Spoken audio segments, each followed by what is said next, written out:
Hi and welcome to this video. Today we are going to follow Julie. Julie is in fact one of your customers. She has bought her glasses on Glasses Direct a few years ago, but she didn't bother changing them since. Julie is a Londoner. She is an architect and she lives quite a busy life. She's also an art collectioner. She likes paintings and she's also a painter herself. So that takes a lot of time on her daily life. Today Julie is at home, relaxing, and she's using a tablet to watch some TV. She's just received a new email, so she has a look, and it's in fact an email from Glasses Direct. The point is just informing her that her prescription is quite old on the website, and that maybe it was a good time to see an optician and renew this prescription. Julie gets that, but well, she lives quite a busy life. She doesn't really have much time to do that, so she quite forget about it. A week goes by and Julie didn't act on the email she received. She didn't get a new prescription. Today she is targeted again with a new message. This time it's more of a product positioning email where she gets some information about contact lenses that could interest her, but also about a new service called Free Home Trial. With this service, Julie could just pick and choose the frame she likes and have them delivered to her home to have a try. So basically it's something that really makes sense for her and her style of life. With that in mind, while going to work, Julie passes by a Vision Express store and decides to get her eyes examined to get a new prescription. Once she has a new prescription, she's going to the office and she's going to have a look at the Glasses Direct website. Here is what could be the next generation of the Glasses Direct e-commerce portal. The e-commerce portal can host images, videos, on top of the product catalog and all the functionalities regarding customer service. Here you can see some examples of what it could look like. For example, here we have embedded a video for virtual try-on that Julie is having a look at. Now, Julie would like to put her new prescription within the system.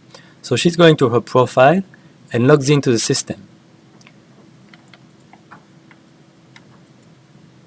From the My Account view, she can have a global view on her contact details, but also on all the customer service requests she has already opened and have already been solved in the past.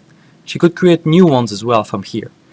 Now she's going to log her new prescription right from this screen. So she's put a name and now just putting the details that she had on her prescription on both of her eyes. Once this will be done, we will have a look at the model configuration. Here you go. We are now done with the prescription. Now, Julie has a look at the catalog of glasses.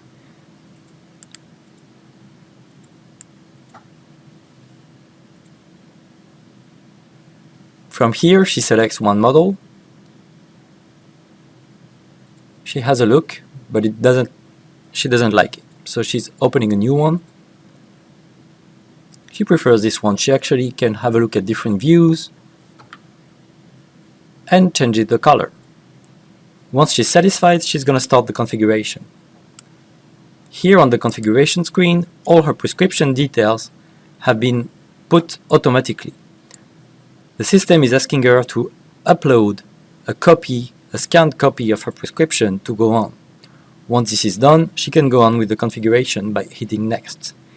Here she can really configure the details of her frame and glasses. So she's selecting a few options, and the system is always controlling if what she chooses is actually in line with her prescription. So for example, if she decides to switch from gold to silver services, which is not compatible with her prescription, we'll have an alert and she couldn't go on. So in that case, she's going to go back to the gold services and finish her configuration by adding this configured frame to her cart.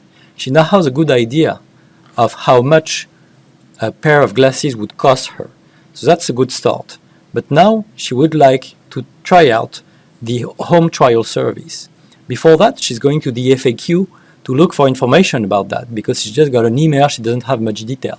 So as a self-service, she can go here in the knowledge base, access it, look for information about home trial. As you can see here, we have several results. What is home trial? how do I order my home trial, etc., etc.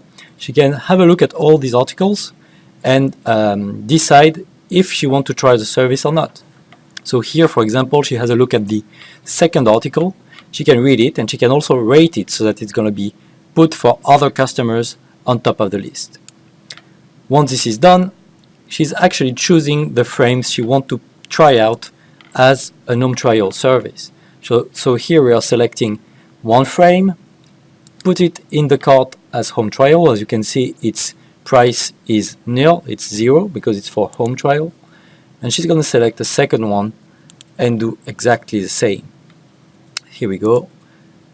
New pair of glasses. Again, to home trial. And add it to cart with no price. At this moment, Julie is interrupted by a phone call. It's her older brother Tim who is calling her about the Christmas family gathering planning. And as the conversation goes on, Julie kind of forget about her cart on glassesdirect.com. So once she's done with Tim, she didn't validate anything. The day after, we are retargeting her with an SMS message to actually tell her that in a few hours his cart will be lost. So at this time, Julie decides to go on and have a look at her cart again. Thanks to the responsive capabilities of the e-commerce portal, Julie is able to verify and perform the checkout directly from her smartphone. She will receive at home her 2 frames within 2 days. But bad news, after waiting for 2 days, Julie was hoping to get her glasses, but did not. No glasses have arrived.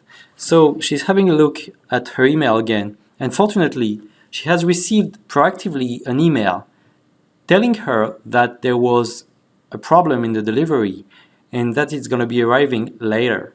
There is also a promo code for her to use on the website. All of that has been managed automatically.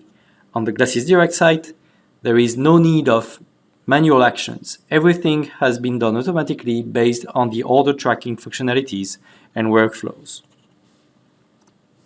2 more days waiting, and finally the delivery is here. Good news!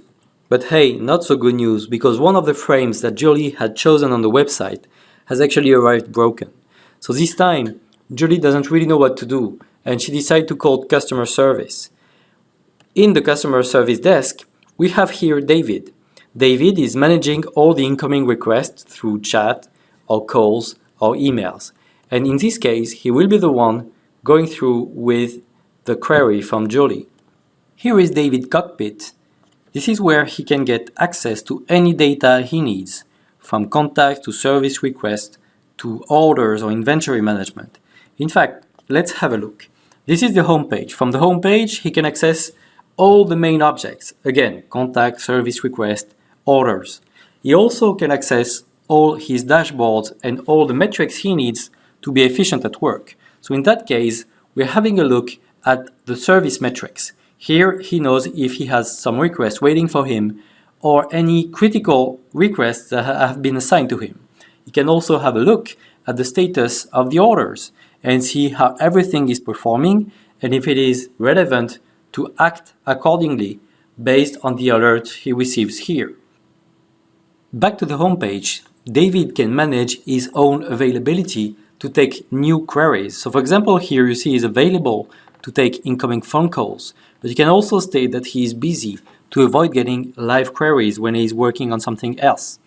So now we are going to see the details of the service request, so all the things that have been assigned to David. And here you see that he gets an incoming call from Julie, so he can either accept or decline this call. In our case, he's going to accept the call.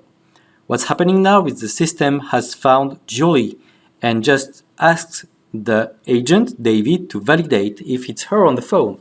If yes, he can just verify and continue. Here are the first screen that David has in front of him with all the details from Julie, contact details, but also key information about the last interaction, an order which was late. He can also have more information about your profile or also have a look at all the orders that Julie has passed in the past. But in that case, with the latest information about the latest order, David can really drive the conversation and understand that one of the frames that Julie just received was broken. So he's opening a new service request and will fill out all the details from the query from Julie.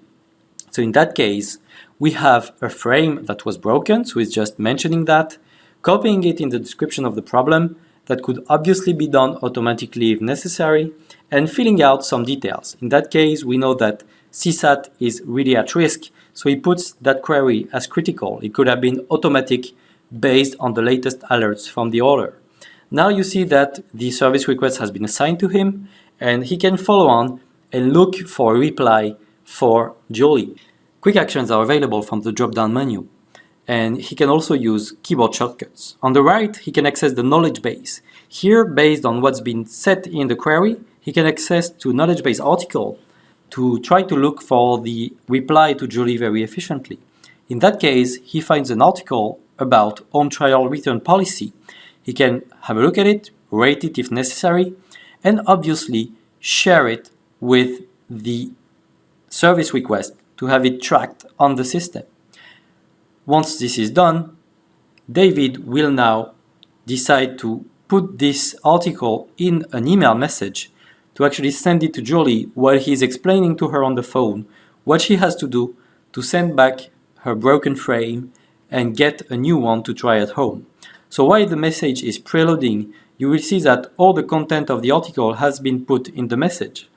David has just to choose which kind of email address he wants to use to send the message, because he can manage maybe different brands. This is all configurable and you can decide what to do here. And who is sending the email to, because you may have several contacts interested in dedicated service request. Once this is done, he can just preview, add some details. So about header, footer, signature, it could be automatic as well. He could use what we call the smart script to have text pre-built for him. And then he can preview the email, have a look that it's perfectly okay to send to the customer.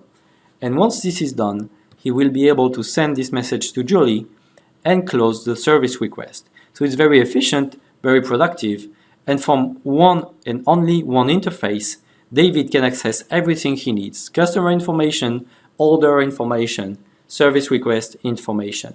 When he's done with the conversation with Julie, he can just close the phone call from the bar and he will have the wrap-up screen coming up.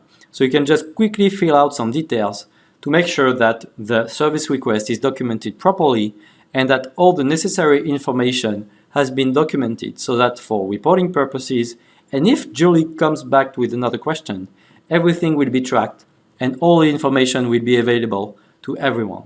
So this is how we provide innovative and very productive tools for the customer service reps within Glasys Direct. Once he is done, David can go back to his dashboard and have a look at all the indicators to make sure he's acting on the right incoming service request.